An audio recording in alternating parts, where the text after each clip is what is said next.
Sallallahu alaika ya Maulaya ya Rasulullah.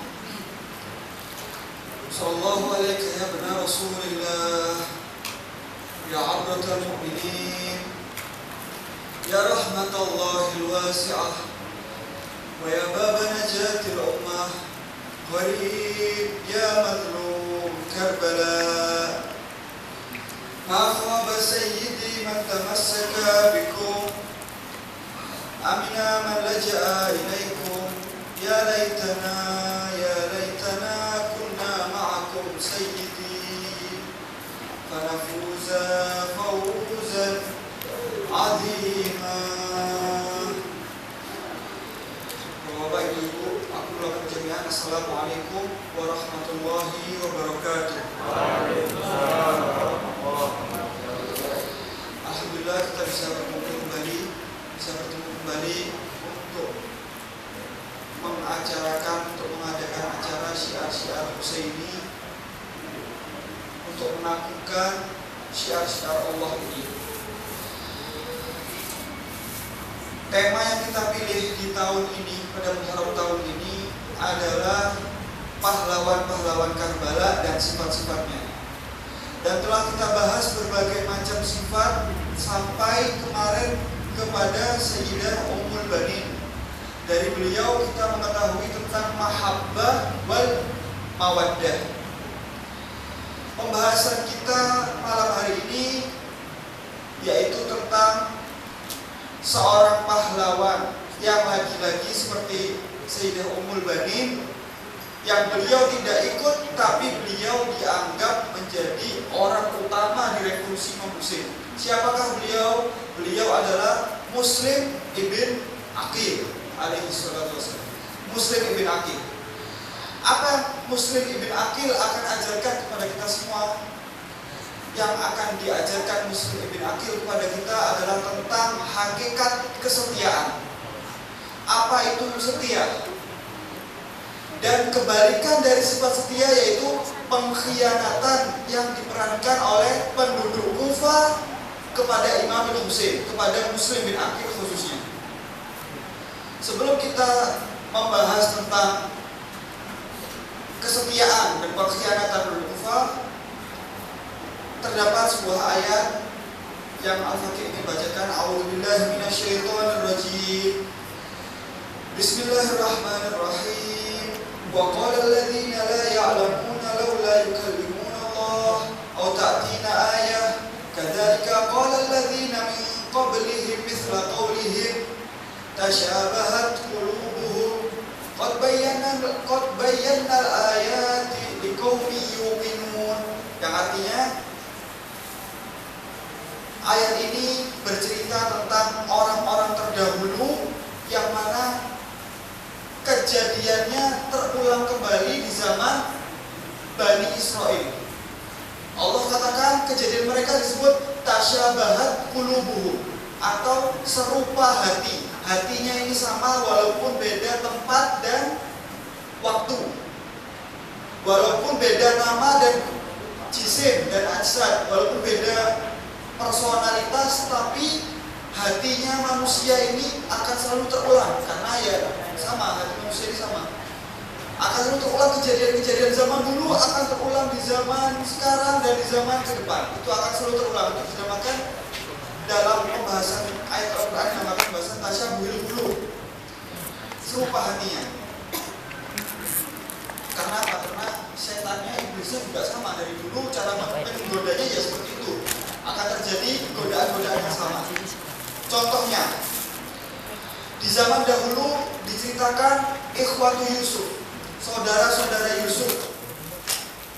Saudara-saudara Yusuf berencana untuk membunuh Yusuf. Apa yang dikatakan salah satu dari mereka? Mereka mengatakan, tidak apa-apa kita bunuh Yusuf, nanti setelah itu kita bertaubat. Nah, ini dikatakan saudara-saudara Yusuf. Setelah beribu-ribu tahun terulang lagi kata-kata seperti itu dengan kata-kata yang sama oleh lisan Umar bin Sa'ad. Umar bin Sa'ad berkata, sekarang aku akan bunuh Al-Husain, nanti setelah ini aku bakal taubat. Tapi nyatanya sampai akhir, sampai meninggalnya tak pernah taubat. tasyabul qulub, serupa orang zaman dulu, serupa lagi di zaman Umar bin Sa'ad. Apakah mustahil kita serupa seperti mereka? Sangat amat mungkin kita mengatakan, walaupun tidak secara lisan, tidak secara kata-kata, kita katakan dengan kata hati, kita katakan tidak apa-apa deh, anak ingin maksiat sekali aja, habis itu anak nanti bertobat. Nah, seberapa sering kita melakukan hal ini? Artinya kita tasyabahat qulubuhum sama Umar bin Sa'ad, sama Ikhwatul Yusuf, sama. Ini ceritakan Allah. Nanti deh anak mau maksiat dulu A, B, C, D. Setelah itu, setelah anak nikah, anak insya Allah jadi orang baik. Anak insya Allah akan tobat. Nah, ini kan bahaya. Ini adalah gangguan setan yang disebut dengan namanya taswif, menunda-nunda. Ketika kita ingin berbuat baik, kata setan membisiki, jangan sekarang, nanti aja, malam Jumat mustahab. Antum kalau mau tobat jangan sekarang, nanti aja malam Jumat, tobatnya insya Allah diterima. Ditunda lagi tobatnya. Mau malam Jumat, jangan tobat sekarang, nanti aja bulan Ramadan, pasti diterima untuk tobatnya. Ditunda lagi, nanti aja waktu bulan Ramadan, jangan sekarang, nanti aja waktu orang tua sudah nikah. Oh iya ya, anak mau maksiat dulu sampai anak nikah baru jadi orang baik. Ternyata setelah nikah pun tetap sampai nanti aja sampai dia mati. Seperti ini kisahnya Ikhwatul Yusuf, Umar bin Sa'ad, dan mungkin saya. Artinya tasyabahat qulubuhum. Adakah kisah lainnya? Ada. Seperti contohnya Nabi Nuh.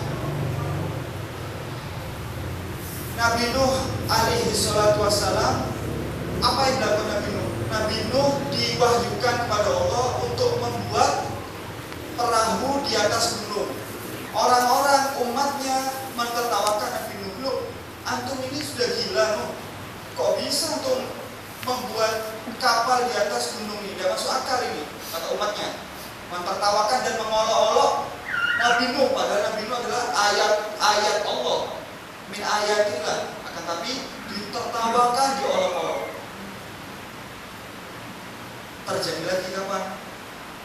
Ketika Yazid laknatullah alaih disuguhkan, diberikan kepadanya di depannya kepala Imam Husain. Apa yang dapat Yazid? Memukul-mukul kepalanya dengan tongkat, memukul-mukul kepala suci Al-Husain dengan tongkatnya, sambil mengolok-olok laital asyakhi bi badrin syahidu ukhur, dengan melantunkan syairnya, seandainya wahai Husain, kakek-kakekku di Badar itu melihat, dia akan bangga kepadaku.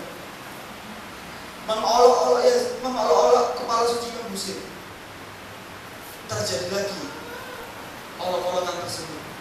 Apa yang Sayyidah Zainab lakukan ketika melihat kejadian itu?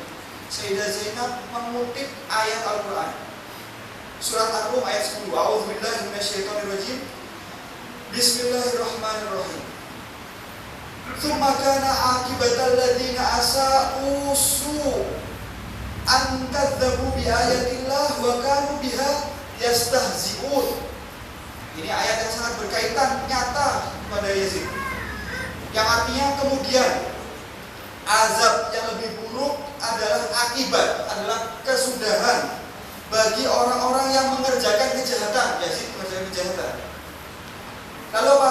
Dan mereka mendustakan ayat-ayat Allah. Siapa di sini ayat-ayat Allahnya? Jika zaman Nabi Nuh dan Nuh ayat-ayat Allahnya. Sekarang ya, mereka mendustakan ayat-ayat Allah adalah siapa? Al-Husain, Imam Al-Husain. Mereka mendustakan ayat-ayat Allah dan mereka wa kanu biha yastahzi'un, dan mereka mengolok-oloknya. Kita temui Al-Husain merupakan ayat Allah dan Yazid mengolok-oloknya, seperti halnya Nuh ayat Allah, umatnya mengolok-oloknya, sama tasyabahat qulubuhum. Apakah mungkin di zaman kita tidak terulang seperti ini? Sangat mungkin, banyak sekali contohnya. Ada orang yang membaca doa, kita bilang apa sih ini kok soalin, mengolok-oloknya, padahal niatnya baik. Ini artinya orang yang masih punya sifat-sifat kebencian, hasud seperti itu, sama mereka tasyabahat qulubuhum sama Yazid, sama umatnya Nuh. Maka jangan pernah ada sifat-sifat itu. Atau kebalikannya, kita membuat acara seperti ini, ada saja yang mengolok-olok kita, apa ini si A ini kok mengadakan acara padahal Imam Husain sudah terbunuh ribuan tahun, diolok-olok, kita tertawakan. tasyabahat qulubuhum, sama Yazid dan umat Nuh. Karena ikhwani, dosa ini penyakit, dosa ini virus. Kita orang hukum di keadaan banyak lagi viral-viralnya virus. Dosa ini seperti virus, seperti virus corona. Virus corona itu jika terkena kepada orang yang sudah punya penyakit bawaan, dia akan membahayakan sampai membawa kematian. Begitu pula dosa. Dosa atau kesalahan jika sudah kena sama orang-orang yang punya penyakit hati, dia akan membawa kesengsaraan kepada manusianya. Contohnya orang yang sudah punya sifat penyakit hati apa? Hasud. Dia hasud sama seseorang, sama fulan. Lalu kemudian fulan contohnya kecelakaan perjalanan. Karena dia hasud, dia menyebarkan fitnah. Oh iya, pantas dia kecelakaan. Dia itu memang peminum khamar, suka minum mabuk-mabukan, suka ini. Oh, menyebarkan fitnah. Semakin dilebar-lebarkan fitnahnya. Karena apa? Ini dosa yang semakin membesar ketika ada kesalahan sedikit saja dari orang tersebut, dari orang yang kita hasuti. Maka dari itu dikatakan Rasul, al-hasud la yasud. Orang yang hasud itu tidak akan menjadi pemimpin, selalu terpimpin, selalu di bawah pasti. Orang yang hasud tidak mungkin ada di atas, karena dia pasti akan di bawah.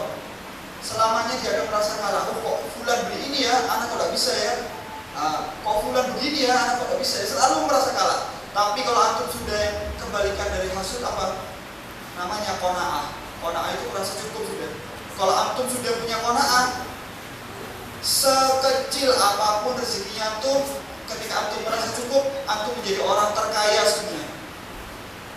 Tapi kalau antum tidak punya qanaah, sebesar apapun gaji antum, seberapa miliar pun gaji antum, kalau antum tidak punya rasa qanaah ini, akan merasa kurang terus. Maka itu qanaah sangat penting. Jangan sampai hasud sama orang. Akan selalu di dunia ini, ikhwan, akan selalu ada terus berkelanjutan ini.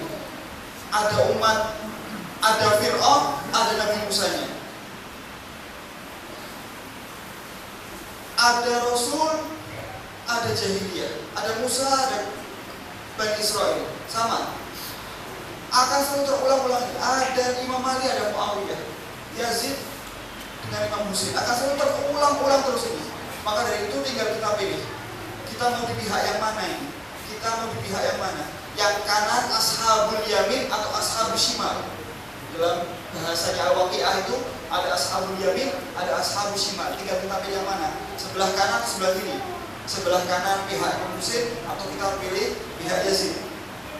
Dan janji Allah, jika kita seperti muslimin akil, yang diajarkan muslimin akil kepada kita semua adalah kesetiaan. Kesetiaan itu apa? Karena kecintaan. Jadi setia ini sifat hasil dari kecintaan. Jika kita sudah cinta sama orang, kita akan setia. Begitu yang diajarkan muslimin akil. Jika muslim, karena beliau sudah cinta kepada Ahlul Bait, beliau setia dan mentaati semua perintahnya walaupun memiliki resiko besar padanya. Nah, ini yang diajarkan muslimin akil.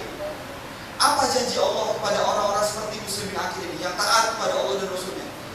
A'udzubillahi minasyaitonirrajim. Bismillahirrahmanirrahim. Surat An-Nisa ayat 69. Insyaallah ini surat ayat ajib. Ayat penting ini. A'udzubillahi minasyaitonirrajim. Bismillahirrahmanirrahim. Wa may yuti'illah war rasul fa ulaika ma'al ladzina an'amallahu 'alaihim minan nabiyyin wasiddiqin wasyuhada'i wassalihin wa hasuna ulaika rafiqa. Sebelum kita membahas lebih dalam ayatnya, saya akan coba artikan. Barang siapa mentaati Allah dan Rasulnya Nabi Muhammad, maka mereka itu akan bersama-sama dengan orang yang diberikan nikmat oleh Allah. An'amallahu alaihim. Yang kita minta setiap hari kan, kita minta apa setiap hari? Ihdinas siratal mustaqim. Terus siratnya siapa? Ya Allah, tunjukkan aku jalan yang lurus dulu. Jalannya siapa? Antum harus tahu. Antum minta stabari, antum harus tahu jalannya siapa. Siratal ladzina an'amta alaihim, orang yang kau beri nikmat. Siapa yang kau beri nikmat ini? Tanda tanya besar. Siapa yang kau beri nikmat ini? Dijawab oleh Allah di ayat ini. Mereka yang diberi nikmat adalah para nabi, nabiyin, siddiqin, syuhada, sholihin. Wadah ya, paling. Nabiyin, siddiqin, syuhada, dan sholihin. Ini adalah orang yang diberi nikmat. An'amallahu alaihim, diberi nikmat oleh Allah, yaitu para nabi, para pecinta kebenaran, orang-orang yang mati syahid, dan orang-orang soleh. Mereka itulah sebaik-baik profik, sebaik-baik teman. Jika antum ingin teman, itu sebaik-baiknya. Siapa empat ini? Jika kita perdalam ayatnya, kita akan temukan jauhar, kita akan temukan permata berlian yang dalam di ayat ini. Saya tidak ingin cuma didengarkan, mungkin ada jawaban-jawaban lebih tafaul, lebih kayak berinteraksi. Kita jika Al-Fakir tanya kepada antum, nabiyin, siapa Sayyidul Anbiya? Siapa para pemimpin para nabi? Rasulullah, Rasulullah para pemimpin para nabi. Jadi siapa yang an'amallahu alaihim? Pertama Ar-Rasul, nabi. As-Siddiqin, Siddiqin. Saya bertanya tentang Siddiqin. Siapa Siddiqin? Siapa yang dikatakan oleh Rasul? Anta Siddiqul Akbar. Hadis Rasulullah. Amirul Mukminin Ali bin Abi Thalib. Anta Siddiqul Akbar. Siddiqin Amirul Mukminin Ali bin Abi Thalib. Syuhada, kalau kita tanya syuhada, siapa yang disebut-sebut Sayyidus Syuhada? Imamul Husain. Sholihin, siapa yang terkenal dengan kata-kata ya Aba Soleh, ya Aba Soleh? Siapa? Imamul Muntadhar Al-Mahdi ajallahu ta'ala farjahu syarif. Jadi orang yang taat sama Allah dan Rasulnya, temannya empat ini: Rasul, Imam Ali, Imam Husain, Imam Mahdi ajallahu ta'ala farjahu syarif. Kenapa kok empat manusia ini? Ada apa di empat ini? Seakan-akan Allah ingin mengatakan pilar-pilar agama dipegang oleh empat ini. Pendiri agama, pendiri Islam, pembangun Islam adalah, kita semua mengetahui, Nabi Muhammad Sallallahu Alaihi Wasallam ala hubbihi wa dzikrihi sholawat.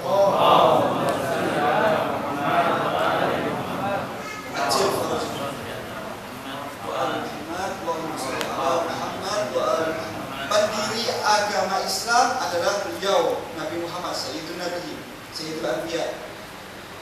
Jika kita berbicara tentang Imam Ali, apa perannya untuk agama? Imam Ali, bahasa gampangannya adalah filter, penyaring. Islam sudah banyak, sudah menyebar, Imam Ali menjadi penyaringnya.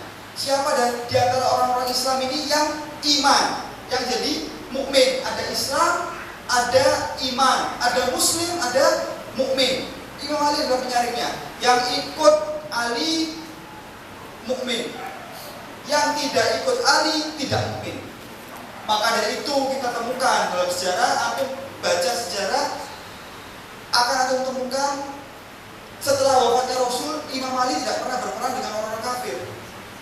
Sedikit sekali kita ketahui Imam Ali berperang dengan orang-orang kafir.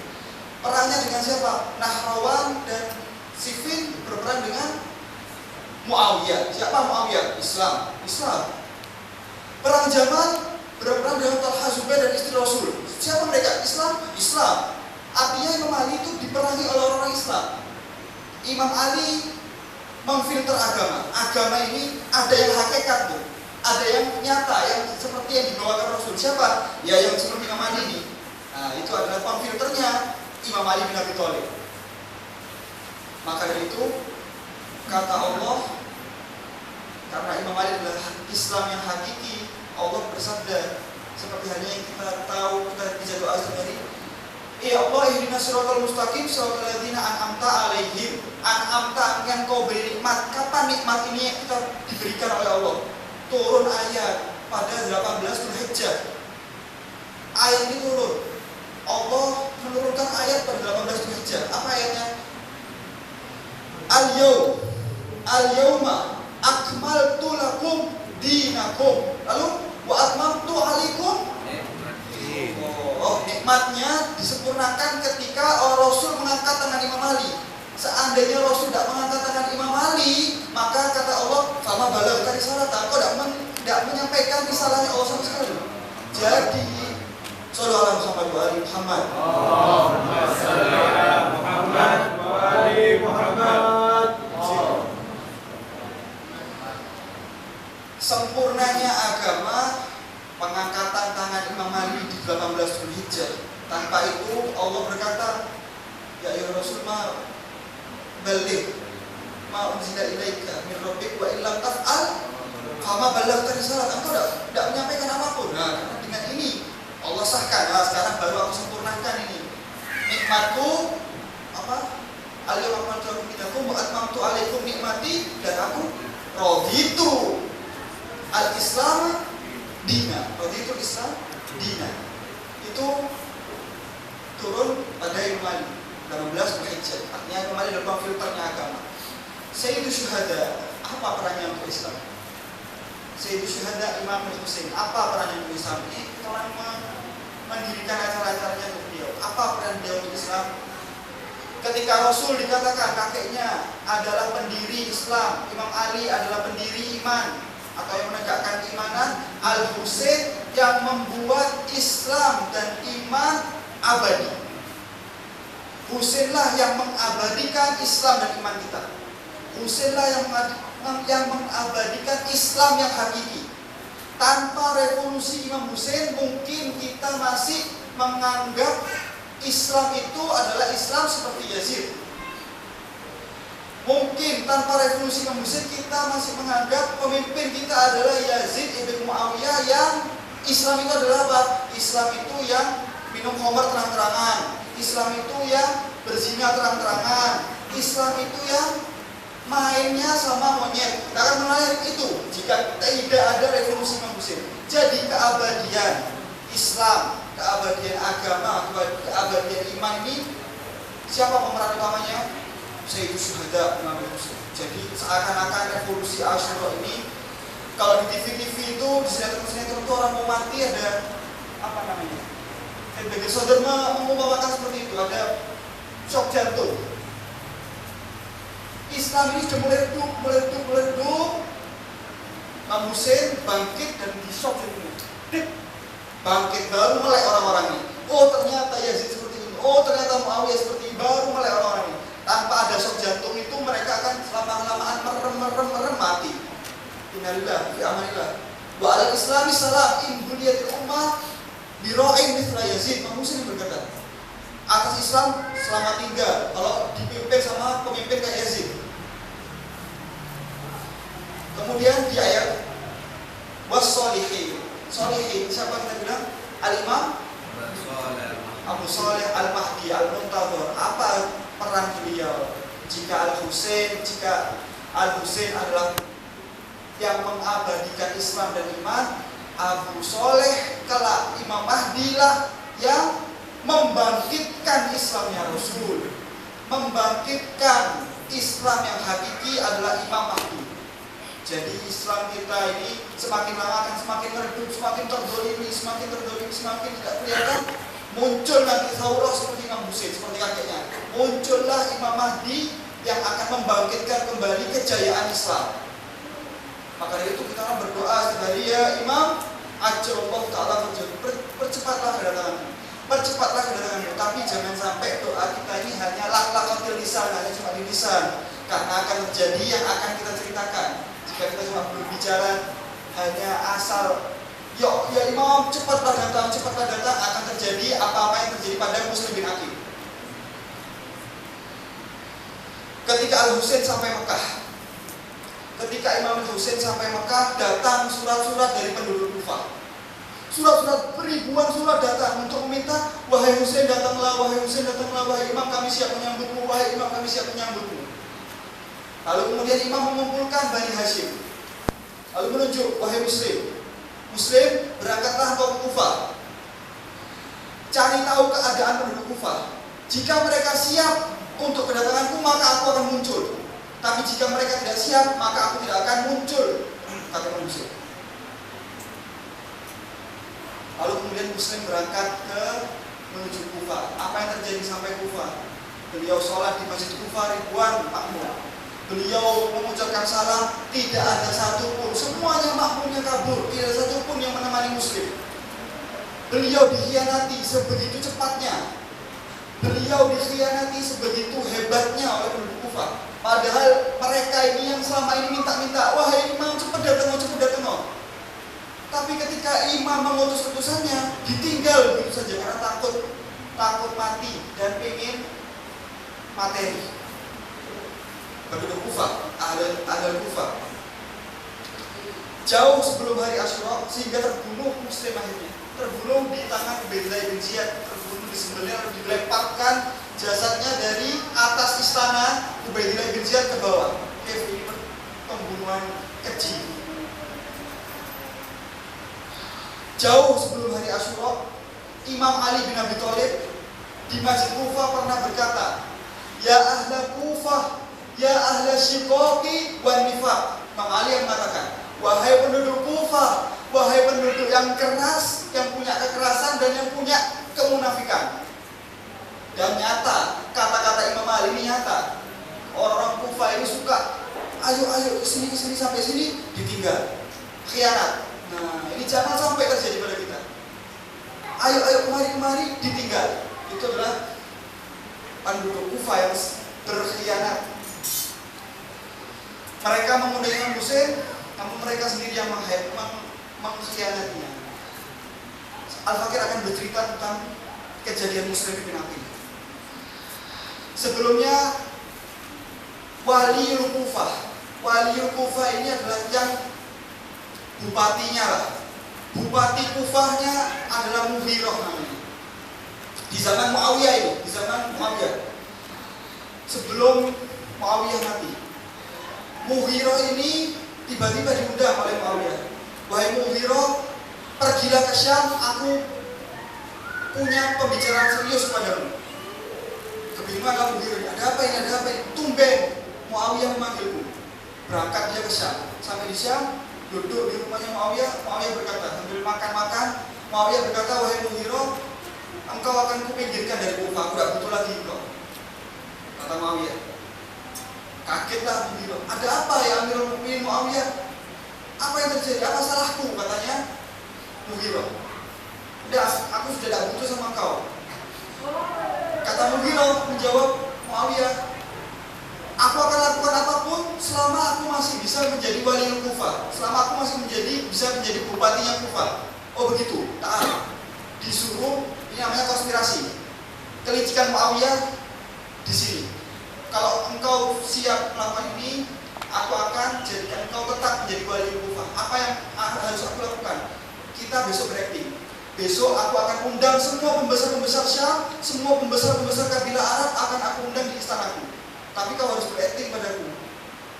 Apa yang harus aku lakukan? Kau harus paksa aku untuk menjadikan Yazid putraku ini sebagai putra mahkota. Aku akan menolaknya awalnya, tapi nanti kau harus maksa. Oh siap, sama aku akan. Sudah, siap. Tapi syaratnya Kufah tetap padaku. Iya, Kufah aku syaratkan padamu. Besoknya diundang semua pembesar-pembesar. Lihat kelicikan Muawiyah. Muawiyah berkata, adakah kamu yang mau bertanya sebagai seorang khalifah ini? Mughirah datang.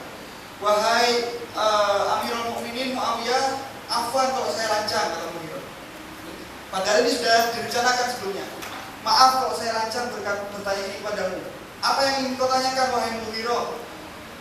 Jika engkau nanti tiada, siapa yang mau jadi penggantimu? Kau harus memilih penggantimu. Oh, afwan, aku masih belum bisa mencari penggantiku. Putraku ini masih muda, belum cukup umur. Katanya Muawiyah berpura-pura. Aku punya pendapat wahai Amirul Mukminin, kata Mughirah. Apa pendapat wahai Mughirah? Coba. Bagaimana kalau Yazid kau resmikan sekarang jadi putra mahkotamu? Kata Muawiyah, loh enggak, Yazid itu masih kecil, masih belum mampu. Bagaimana kita orang harus tahu siapa pemimpin kita setelahmu? Semuanya begitu. Di akhir kalau aku maksa, kelas tersebar kabarnya ke seluruh penjuru kota-kota Arab, kota-kota Islam di zaman itu, sampai kepada Marwan bin Hakam yang menjadi wali atau bahasa Indonesia bupatinya kota Madinah. Marwan bin Hakam mengatakan, apa ini Yazid? Kok Yazid yang disuruh jadi putra mahkota? Tidak ada Yazid menulis surat kepada Walid bin Uqbah. Wahai Walid, isi suratnya, wahai Walid, berikan padaku baiat kepada manusia di Madinah secara umum dan Al-Husain secara khusus. Melihat risalah dari Yazid, Walid bin Uqbah memanggil Imam Husain untuk datang ke istananya. Datanglah Imam Husain dengan rombongan Bani Hashim. Kata Imam Husain sebelum masuk berkata kepada rombongan Bani Hashim, wahai Bani Hashim, jika aku tidak mengeraskan suaraku, tetaplah di tempatmu, jangan bergerak. Akan tapi jika aku mulai mengeraskan suaraku, maka berarti ada sesuatu yang berbahaya, masuklah kalian. Siap. Yang menjadi pemimpinnya ketika itu adalah Abu Fadl Abbas, pemimpinnya Bani Hashim. Masuklah Imam Husain. Assalamualaikum, waalaikumsalam. Walid berkata kepada Imam Husain, ya benar Rasulullah, a'adhamallahu ujurakum. A'adhamallahu ujurakum. Apa artinya? Bela sungkawa kepadamu wahai Imam atas terbunuhnya Muawiyah. Imam Husain dikatakan a'adhamallahu ujurakum atas terbunuhnya Muawiyah. Imam Husain berkata, jika dia telah mati maka telah mati. Kelas. Apa yang kau inginkan dariku? Apa yang kau inginkan dariku? Kata Imam Husain. Aku mendapat surat dari Yazid. Aku harus meminta baiatmu. Imam Husain mengatakan kata-kata yang ma'ruf. Inna ahla baitin nubuwah wa maudi'ir risalah wa mukhtalafil malaikah amma Yazid rajulun fasik fajir qatib wa misli la ubayyi mislah wassalam fi amanillah. Kata Imam Husain apa? Aku ini dari pohon kenabian, tempatnya risalah turun, tempat berlalu-lalangnya para malaikat. Sedangkan Yazid itu laki-laki fasik, fajir, jahat, pembunuh, pezina, dan orang seperti itu tidak akan membayar orang sepertinya. Wassalam, tidak akan membayar. Kebingungan Walid ini bertanya pada Marwan yang ketika itu mantan bupatinya. Ini gimana ini musyawarah? Bagaimana ini kok Yazid Imam Husain menolak? Kata Marwan, ya Walid, kalau dia menolak, jangan biarkan dia keluar dari istanamu ini kecuali telah terpotong kepalanya. Bunuh dia sekarang kalau dia menolak. Imam Husain mengeraskan suaranya. Ya Marwan, anta dari taktulni, engkau yang mau bunuh aku, dengan keras suaranya. Kemudian masuklah Bani Hashim. Masuklah Bani Hashim dengan Abu Fadl Abbas telah menghunuskan pedang ketakutan. Walid bin Uqbah dan Marwan. Marwan sampai diceritakan terjatuh karena saking takutnya melihat Bani Hashim tiba-tiba datang, terjatuh. Ada apa ini kok tiba-tiba datang? Engkau yang mau bunuh kau, kata Imam Husain. Walid kemudian memotong pembicaraan, wahai benar Rasulullah, afwan, tenanglah, tenanglah. Aku walinya bukan Marwan. Dia tidak memberikan keputusan, aku memberikan keputusan. Kamu tidak akan membunuh, pulanglah dengan selamat. Pulanglah Imam Husain dengan Bani Hashim dengan selamat ke Madinah. Lalu setelah itu beliau merasa di Madinah ini sudah tidak aman, beliau pindah ke Makkah. Beliau berjalan pada bulan Rajab. Beliau berjalan dari Madinah menuju Makkah. Di Makkah beliau selama bulan Rajab sampai bulan Dzulhijjah, baru beliau menuju ke Irak, ke Karbala. Jadi sekitar 4 bulan lebih beliau berada di Mekah dengan berbagai macam pertemuan, dengan surat-surat yang diberikan oleh penduduk Kufah kepada Imam Husain. Sehingga ketika sampai surat-surat tersebut dan Mughirah diganti oleh Yazid, subhanallah. Jika kita berbicara tentang benci Imam Husain, ya, jika dijanjikan oleh orang-orang buruk, maka janji itu tidak akan terpenuhi. Mughirah sebelumnya dijanjikan oleh Muawiyah akan tetap berada di Kufah, menjadi bupati Kufah sampai matinya. Akan tapi ketika Yazid menjadi khalifah, diganti langsung Mughirah ini. Tidak ada Kufah pada apa? Diganti dengan yang namanya lebih keras lagi, namanya Ubaidillah ibn Ziyad. Orang yang lebih keras lagi daripada Mughirah ini. Seperti halnya Umar bin Sa'ad. Umar bin Sa'ad ketika di hari Asyura, sebelum hari Asyura, Imam Husain mengatakan, wahai Umar, aku ini melihatmu tidak bakal kau mendapatkan mulki Roy, kau tidak bakal mendapatkan kota Roy.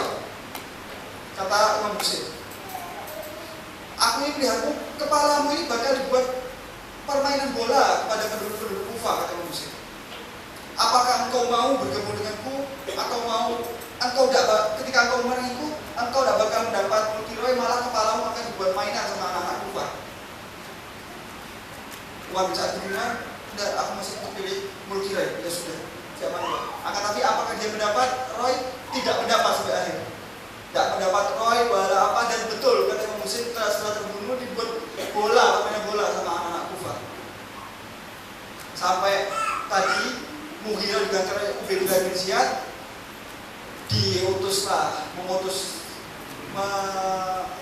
mengumpulkan Bani Hashim, diutuslah Muslim bin Aqil. Berangkatlah Muslim bin Aqil sampai di sana. Sampai di Kufah, Ubaidillah bin Ziyad sudah dilaporkan oleh mata-mata Kufah bahwasanya Muslim telah masuk ke kota Kufah. Ubaidillah bin Ziyad langsung ketika itu tutup pintu gerbang kota Kufah semuanya, tidak boleh ada keluar dari Kufah. Satu. Kedua, umumkan ke seluruh penduduk Kufah yang membantu menyembunyikan Muslim akan diberikan hukuman penggal kepala. Dan yang memberikan Muslim bin Aqil kepadaku akan aku berikan emas. Sehingga itu yang menjadikan yang kemarin ini minta ayo Imam Muslim datang, ketika itu mereka ketakutan karena kalau aku bantu Muslim bin Aqil, khalas ini bakal mati. Sehingga tidak ada satu pun sendirian Muslim bin Aqil begitu. Muslim bin Aqil sendirian ketika setelah selesai sholat di Masjid Kufah, beliau kebingungan sendirian, tidak tahu jalan Kufah, kemana dia akan menuju. Semua mata-mata yang kemarin membaiat padanya di jendela-jendela kota Kufah melihat padanya, tidak ada satupun yang menawarkan bantuan kepada Muslim. Karena mereka takut mati. Ini berat, iman ini berat. Mereka takut mati dan sebagian pengen harta. Sampai Muslim tidak ada yang memberikan minum, kehausan, keletihan, sampai waktu malam. Beliau berjalan kaki, tidak ada satupun yang menawarkan sekedar satu tetes minuman kepada Muslim. Sampai beliau berdiri di depan rumah seorang janda yang bernama Taw'ah. Beliau berdiri diam lama, kemudian janda tersebut, Taw'ah tersebut berkata, "Wahai pemuda, apa yang kau inginkan? Kenapa kau berdiam diri lama di depan rumahku?" Kata Muslim, "Atsyan, haus. Aku hanya haus. Aku ingin segelas air." Nah, apa berikan? Diambilkan segelas air, ini, minumlah. Minum, alhamdulillahirabbil alamin. Akan tapi ditunggu oleh wanita tersebut. Muslim tidak beranjak dari depan rumah seorang wanita tersebut. Muslim tetap di rumah tersebut, di depan rumahnya, tidak beranjak satu langkah pun, sambil menangis. "Wahai pemuda," kata si perempuan tersebut, Taw'ah tersebut berkata, "Apakah engkau tahu agama?" Muslim ditanya, "Apakah engkau tahu agama?" Muslim berkata, "Insyaallah aku mengetahui agama." "Wahai pemuda, jika engkau tahu agama, aib seorang laki-laki duduk berdiri di depan rumah seorang janda yang sudah tidak memiliki suami, aib. Pergilah," katanya Taw'ah tadi, "pergilah, aku tidak mengizinkanmu berdiri di depan rumahku." Menangislah Muslim.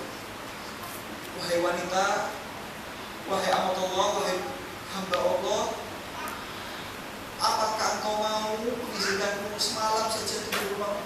"Wahai hak, celaka engkau, aku ini janda, tidak punya suami, engkau katanya tahu agama, tapi engkau mau tidur di rumahku. Pergilah," kata Muslim.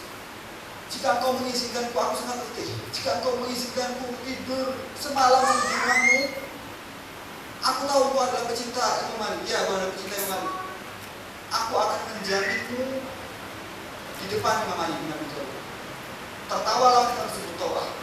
"Siapa engkau berani menjaminku di depan Ali bin Abi Thalib?" katanya Taw'ah. "Wahai wanita, ketahuilah, ana Muslim bin Aqil. Imam Ali bin Abi Thalib pamanku, aku adalah keponakannya. Inna lillahi wa inna ilaihi raji'un." Terjatuh wanita tersebut, "Wawailah, celaka, sungguh celaka. Aku budakmu, wahai Muslim. Aku minta maaf, aku benar-benar minta maaf. Aku budakmu, wahai Muslim. Aku tidak tahu kalau engkau ini adalah Muslim bin Aqil. Aku budakmu. Tafadhal, al-bait baitak. Rumah ini rumahmu." Dipersilahkan masuk rumahnya sampai Muslim bin Aqil ditawarkan, apakah engkau ingin makanan wahai muslim? Tidak, aku hanya ingin air saja, berikan aku air. Diberikan air untuk berwudu, lalu dia sholat. Muslimnya terus sholat, lama sekali sholatnya, sehingga wanita tersebut menunggu dan berkata, wahai muslim, aku tahu kau letih, tidakkah kau tidur sebentar sejenak? Ya, aku akan tidur sebelum waktu fajar, waktu sholat tahajud, bangun rupanya. Muslim berkata, wahai wanita, semalam aku bermimpi. Apa yang kau impikan wahai muslim? Aku bermimpi pamanku mendatangiku dan berkata, wahai muslim, taat. Kemarilah. Mamali berkata, kemarilah. Berarti aku tahu itu adalah tanda kematianku sebentar lagi. Kata muslim denganku. Melihat itu, wanita tersebut berkata, celaka kami wahai muslim, aku tidak akan membiarkanmu menjadi tawanan Ibn Ziyad. Lalu kemudian terdengar suara rombongan kuda. Nah, ternyata semalam anaknya memasuki rumah tersebut dan mengetahui bahwasanya muslim ada di rumahnya. Anaknya ini adalah salah satu tentara Ibn Ziyad, melaporkan ke Ibn Ziyad dan diserbu rumahnya di waktu fajar. Di waktu fajar diserbu rumahnya, muslim berperang dengan gagah berani, akan tapi beliau dikeroyok oleh beberapa orang sehingga beliau terjatuh, dibawalah ke istana Ubaidillah bin Ziyad. Sampai di depan istana Ubaidillah bin Ziyad, muslim menangis lagi. Wahai muslim, apakah engkau takut mati? Kata Ubaidillah bin Ziyad. Engkau di Bani Hashim, tidak pernah melihat Bani Hashim menangis sepertimu, cengeng sepertimu. Apakah engkau takut mati? Wallahi tidak. Kata muslim, wallahi bukan aku yang kutangisi, bukan diriku yang kutangisi.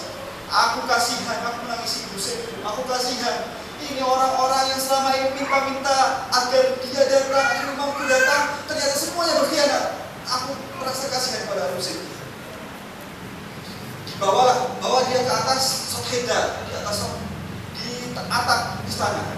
Sampai di atap istana, sebelum dipenggal, muslim berkata, sebentar, izinkan aku sebentar. Menghadap ke arah Mekah, berkata, Assalamualaikum ya Aba Abdullah. Beliau menziarah ya Aba Abdullah Yusuf. Assalamualaikum ya Aba Abdullah. Ya Aba Abdullah, jika sampai kabar kematianku ini kepadamu ya Aba Abdullah, maka wahai Aba Abdullah, jagalah Hamidah putriku sebagaimana engkau menjaga putri-putrimu. Seketika seperti terasa yang sendiri, maka waalaikumsalam, innalillahi wa inna ilaihi raji'un.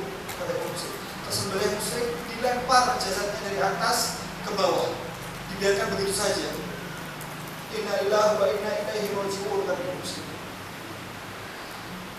Muslim ketika itu memanggil Ali Akbar, ya Ali Akbar, panggilkan Hamidah, suruh dia datang kepadaku. Hamidah binti Muslim, putri Muslim yang aku. Panggillah Hamidah. Hamidah dibawa, digendong. Hamidah masih kecil, digendong kepada ayahnya Imam Husain, dipangkukan di pangkuan Imam Husain, lalu Imam Husain mengusap-usap kepala Hamidah. Hamidah adalah gadis yang cerdik, gadis yang cerdas. Berkata dengan polosnya, wahai pamanku Husain, aku tahu ini tanda engkau mengusap rambutku ini adalah tanda ketika engkau mengusap kepala para anak-anak yatim. Apakah aku sekarang jadi yatimah? Imam Husain menjawab, menghiburnya, berkata, ya Hamidah, aku ayahmu, aku anggaplah aku ayahmu. Adik akbar kakakmu, pokoknya adikmu. Sudah. Muslim, ayahmu telah menuju ke surga. Akulah yang sekarang menjadi ayahmu. Menangis Hamidah.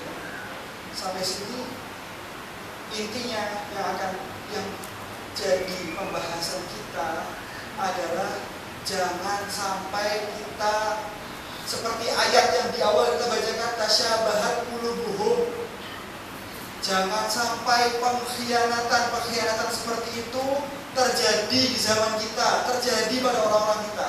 Jangan sampai kita orang yang minta-minta, ya imam cepat datang, al-ajal. Kita orang setiap hari minta datangnya imam, tapi kita belum siap. Tapi kita nanti ketika imam datang, kita malah berkhianat.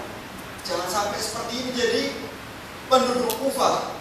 Kita manggil-manggil agar Imam Mahdi cepat muncul. Kita berdoa, doa faraj setiap hari, Allahumma qul bibalikah menjadi. Tapi Ketahuilah doa itu bukan cuma lisan, bukan cuma tulisan. Doa itu secara hati. Ketika kita tidak siap, tidak mensiapkan diri kita untuk menyambut Imam Mahdi, maka kita serupa dengan penduduk Kufah. Jika kita cuma ngomong saja, cuma dengan lisan, ya Imam cepat datang, kita sama seperti penduduk Kufah. Bagaimana caranya agar kita siap? Siapkan hati antum. Lepaskan, persiapkan antum benar-benar jadi penolong Mahdi. Benar-benar siap antum ketika Imam Mahdi datang, itu antum harus siap menjadi penolongnya, menjadi pecintanya, menjadi orang yang setia seperti halnya Muslim bin Aqil. Jangan pernah jadi pengkhianat.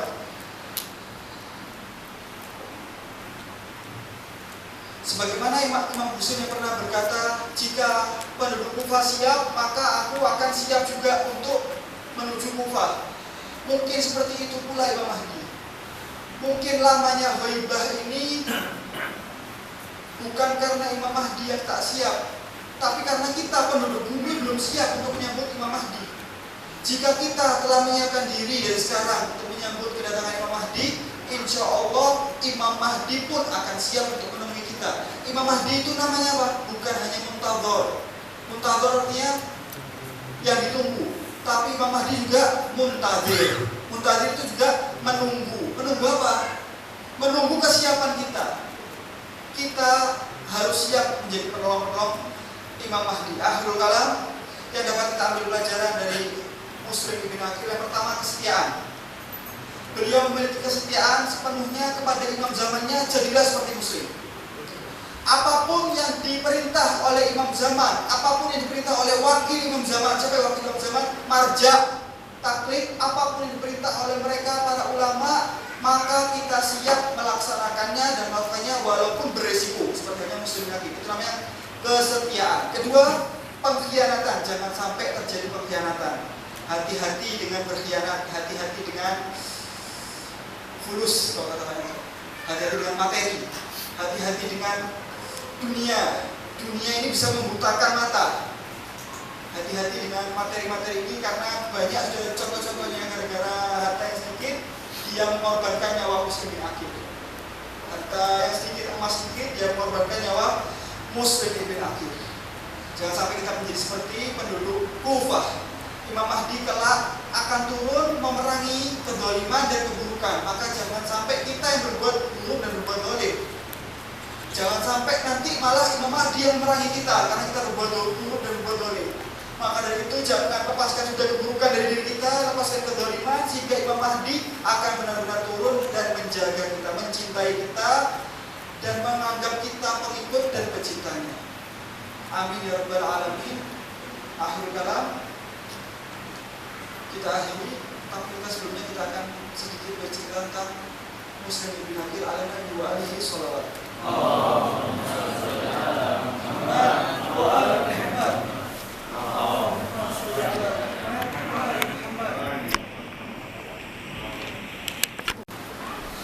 Allahumma shalli ala Muhammadin wa ali Muhammad. Ya Muslim bin Aqil, ya babal hawaiji, wahai pintu hajat-hajat, kami sekarang bermunajat mengingat musibahmu ya Muslim bin Aqil. Engkau diberikan gelar babul hawaij. Kami semua di sini memiliki hajat-hajat Muslim, maka kami ya Muslim bin Aqil, dengan namamu ya Allah, dengan nama Muslim, dengan nama babul hawaij, kami meminta hajat-hajat kami ya Allah. Engkau kabulkan semuanya ya Allah. Yang sakit di antara kami ya Allah, sembuhkanlah ya Allah. Yang kesusahan ya Allah, permudahlah masalah-masalahnya ya Allah. Muslim melakukan ziarah dari atas atap istana.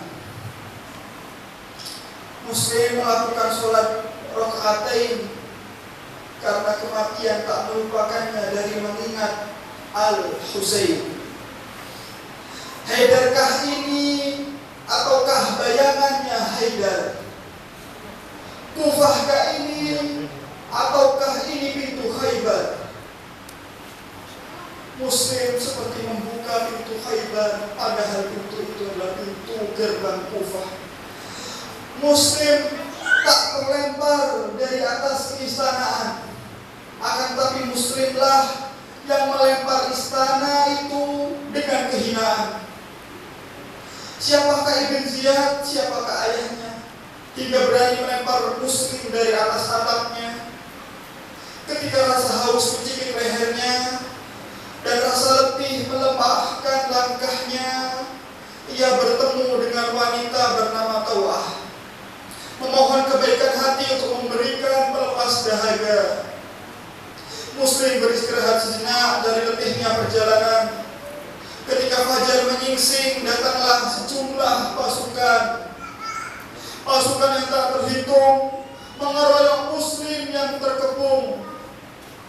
Sang duta Husain kini menjadi tawanan yang digiring ke istana kerajaan.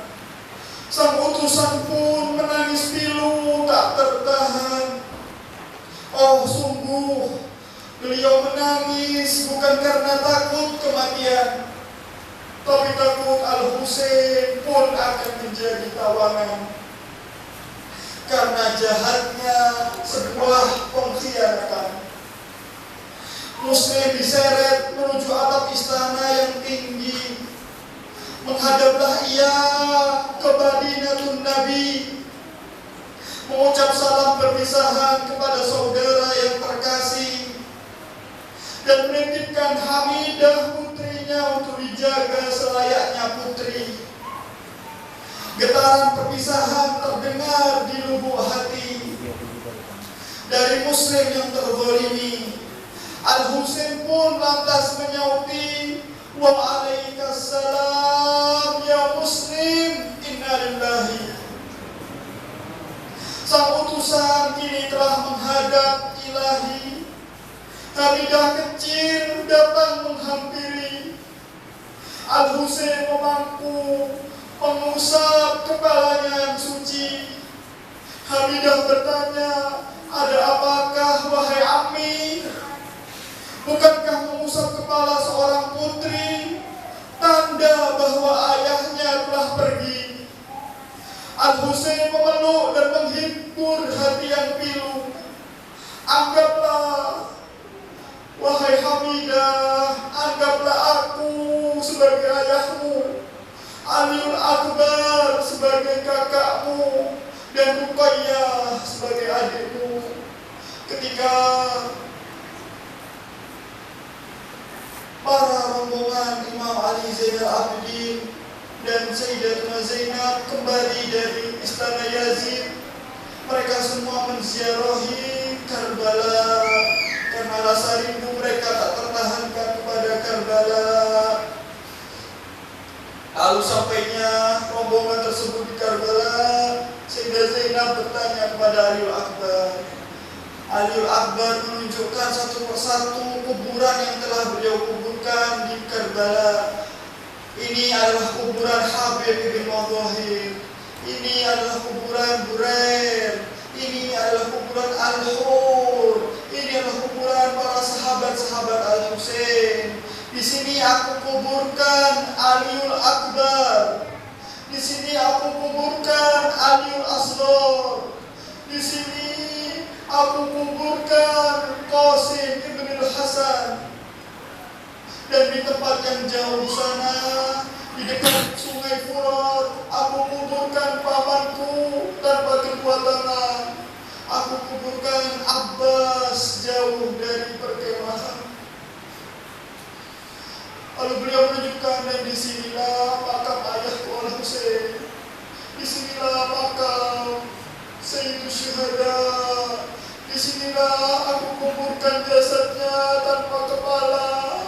Aku menguburkannya dalam keadaan jasad tak berkepala, jasad yang telah hancur karena injakan kuda. Wahai Zainab, wahai amati Zainab, disinilah kubur Husainmu.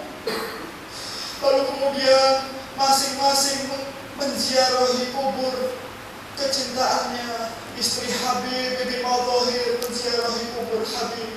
Istri Burair menziarahi kubur Burair. Istri Al-Hur pun demikian. Semuanya menziarahi para kecintaannya. Lailah menziarahi putranya Aliul Akbar. Sayyidah Ramlah menziarahi putranya Qasim. Sayyidah Rabab menangisi di depan kuburan putranya Aliul Asghar. Mereka semua memiliki kecintaan masing-masing. Imam Ali Zainal Abidin menangisi tertunduk lesu, menangis pilu di depan kuburan ayahnya Al-Husain. Sayyidah Zainab kemana? Sayyidah Zainab telah tiada. Sayyidah Zainab tak terlihat. Di manakah Ahmadana? Lalu kemudian Sayyidah Zainab diketahui beliau menziarahi kubur yang jauh, kubur yang paling dekat dengan Sungai Furat, kubur yang jasadnya dikubur tanpa kedua tangan. Beliau menziarahi kafirnya Abbas. Beliau menziarahi Abbasnya, menangisi Abbasnya. Lalu beliau menziarahi satu persatu sahabat Al-Husain, seakan-akan semua sahabat Al-Husain adalah keluarganya. Beliau menangis satu persatu di setiap kuburan. Sebelum beliau sampai kepada jasad Al-Husain, sebelum beliau sampai kepada jasad-jasad Bani Hashim, beliau Sayyidatuna Zainab melihat seorang anak wanita sendirian tak berziarah. Beliau hanya duduk sendirian menangis, dan beliau adalah Hamidah binti Muslim. Sayyidah Zainab bertanya, "Wahai Hamidah, mengapa engkau sendirian di sini?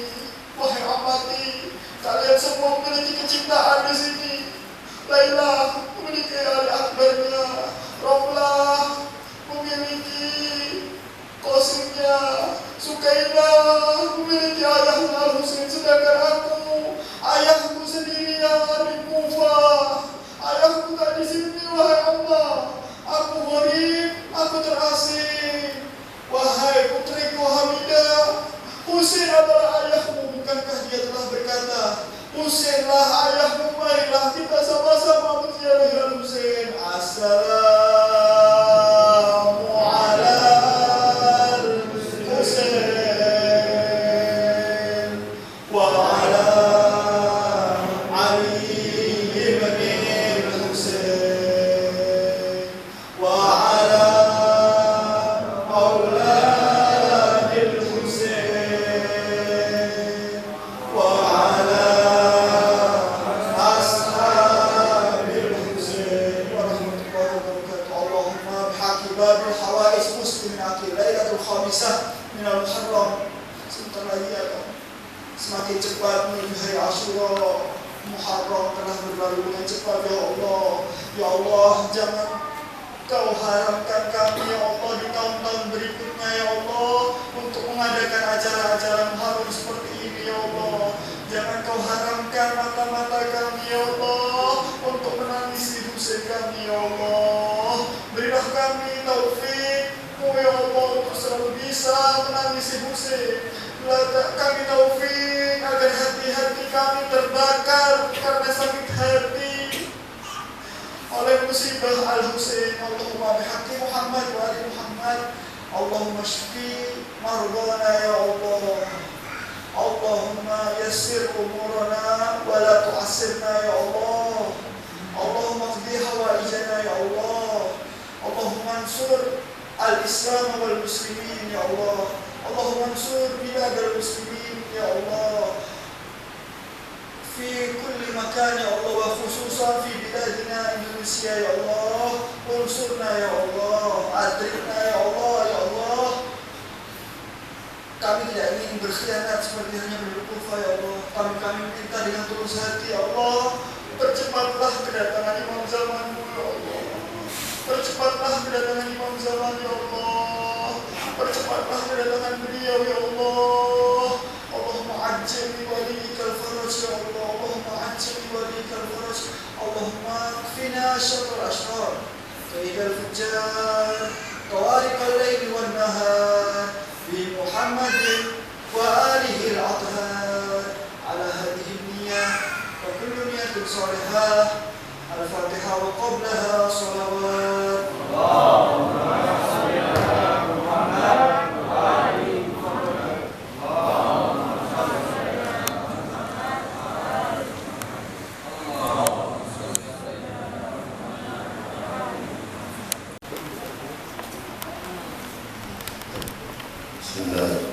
اللهم صل على سيدنا محمد وعلى محمد.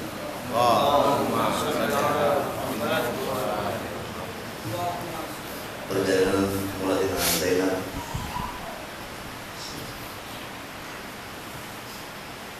اترتے نبی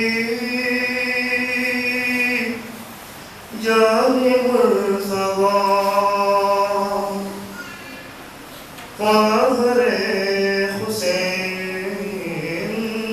بنت فاطمہ فاخر حسین بنت فاطمہ کیا بتائیں کہ زینب کی کیا شان ہے کیا بتائیں کہ زینب کی کیا شان ہے قافلہ یہ حسینی کی آن ہے کیا بتائیں کہ زینب کی کیا شان ہے کیا بتائیں کہ زینب کی کیا شان ہے سیرت انبیاء مصطفیٰ سے ملی اور پایا وراثت میں خلق علی ہو بہو اپنے ماں کی جلد میں دلی شاید حسین و رسول بندی گیا رسم نشان ہے کیا بتائے کہ زینب کیا شان ہے کیا بتائے کہ زینب کی کیا شان ہے گزرے لالا نبی صبر کرتی رہی ماں کی میت اٹھی صبر کرتی رہی دیکھا زخم علی صبر کرتی رہی اور حسن سے چھٹی صبر کرتی رہی آج دل پہ سے کربل کا میدان ہے کیا بتائے کہ زینب کی کیا شان ہے کیا بتائے کہ زینب کی کیا شان ہے قتل عباس کی دھوم بھولی نہیں زخم اکبر و مظلوم بھولی نہیں ننھے اصغر کو خلقوم بھولی نہیں اپنے بچے وہ معصوم بھولی نہیں چہرہ اترا ہوا دل پریشان ہے کیا بتائے کہ زینب کی کیا شان ہے کیا بتائے کہ زینب کی کیا شان ہے ایک طرف ڈال تھا فاطمہ کا چمن ایک طرف منتظر زاگ کرد اور رسن ایک طرف اس کا مولا پرابے کفن بے نروت زمانہ ہے دور وطن کتنے مجبور مزدر ہے حیران ہے کیا بتائے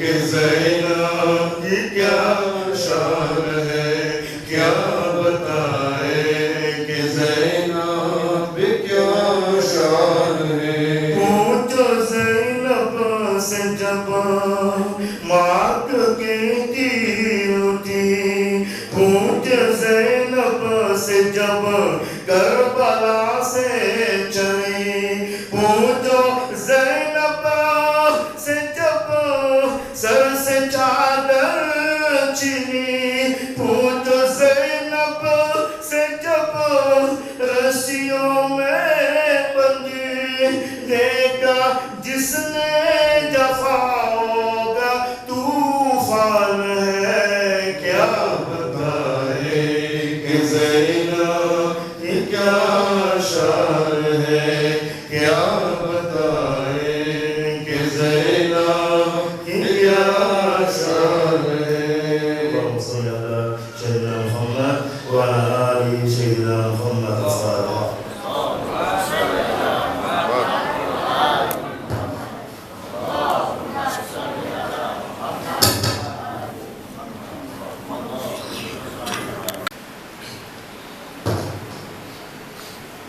Langit-langit Karbala, langit-langit Karbala mulai bergetar, bertanda tubuh Husainku, bertanda tubuh Husain kan terbunuh di sana.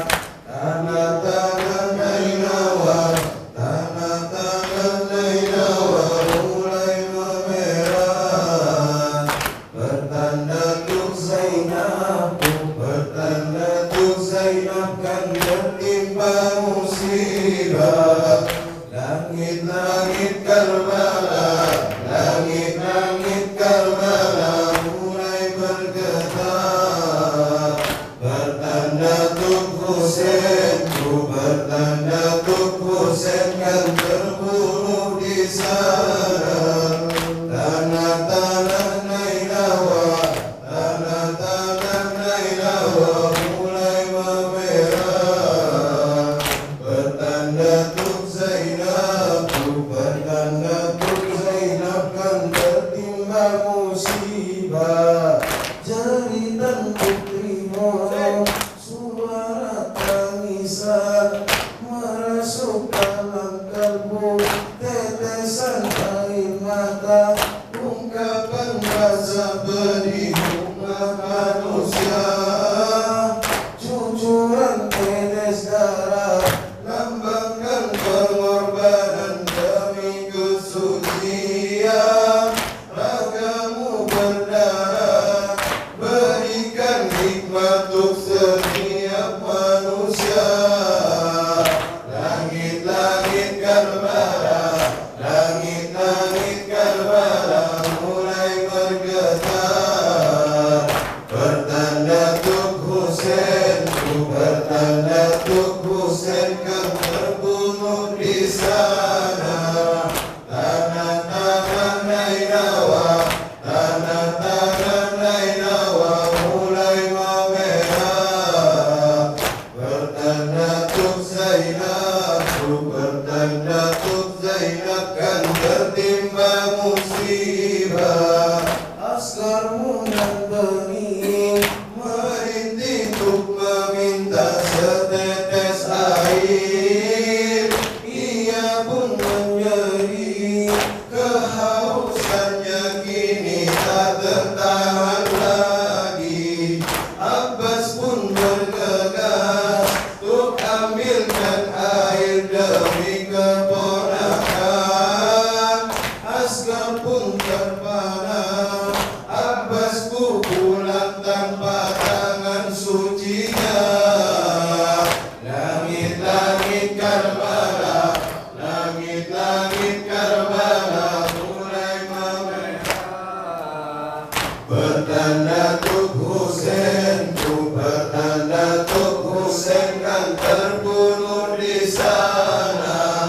Tanah-tanah Nainawa, tanah-tanah Nainawa mulai memerah, bertanda untuk Zainab, bertanda untuk Zainab kan tertimpa musibah. Teriknya mentari kini telah menyengat di padang Karbala. Kehausan kini telah menjadi para kaum pencinta. Berderai air mata terteteskan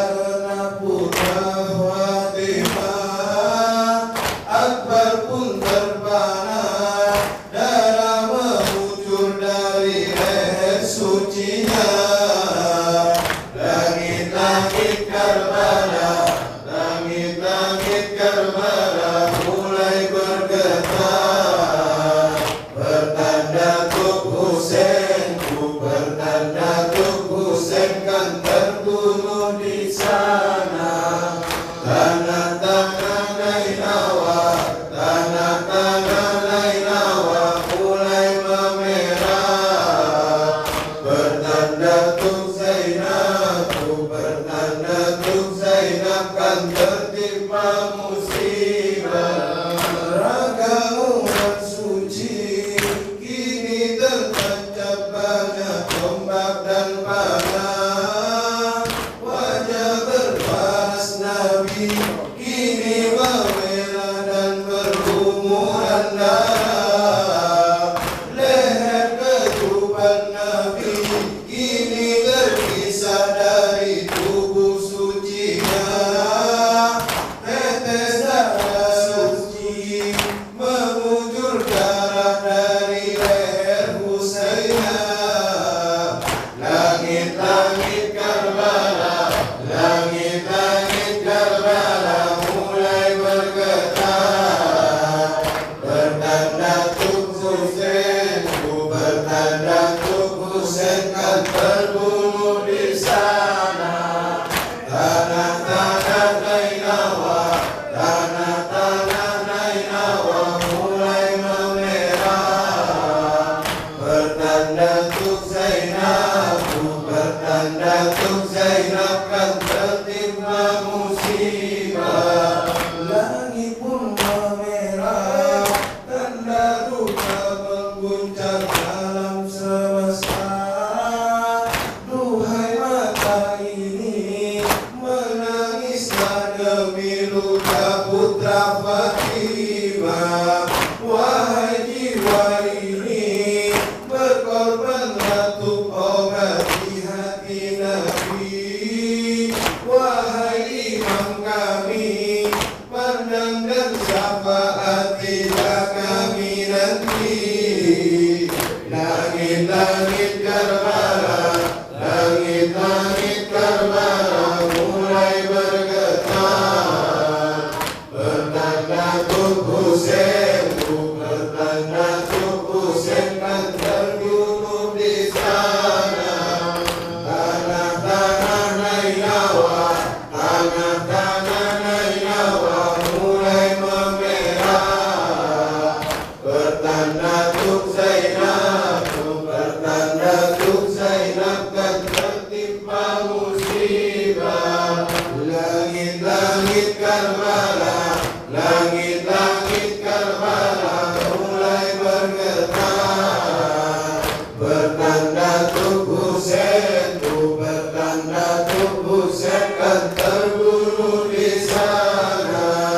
Tanah-tanah Nainawa, tanah-tanah Nainawa mulai memerah. Bertanda tuk Zainab, bertanda tuk Zainab kan tertimpa musibah. Labbaik ya Husain.